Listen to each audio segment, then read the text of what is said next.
Hello বন্ধুরা, 2025 ভাদ্র মাসের একাদশী সময়সূচি জেনে নেব বিশুদ্ধ পঞ্জিকা অনুসারে। এই একাদশীর নাম ইন্দিরা। এই একাদশী ব্রত পালনে মানুষ সকল পাপ থেকে মুক্তি হয়ে বিষ্ণু লোকের গতি লাভ করে। আসুন জেনে নিই একাদশীর সময়সূচি। 30শে ভাদ্র 16ই সেপ্টেম্বর মঙ্গলবার রাত্রি 2:48 হইতে একাদশী শুরু হচ্ছে।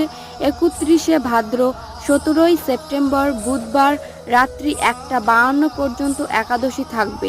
স্নাতক মতে একাদশী উপবাস 31শে ভাদ্র 17ই সেপ্টেম্বর বুধবার। স্নাতক মতে একাদশীর পারণ আশ্বিনের 1 তারিখ 18ই সেপ্টেম্বর বৃহস্পতিবার সকাল 7:10 থেকে 9:30-এর মধ্যে। গোস্বামী মতে একাদশী পয়লা আশ্বিন 18ই সেপ্টেম্বর বৃহস্পতিবার।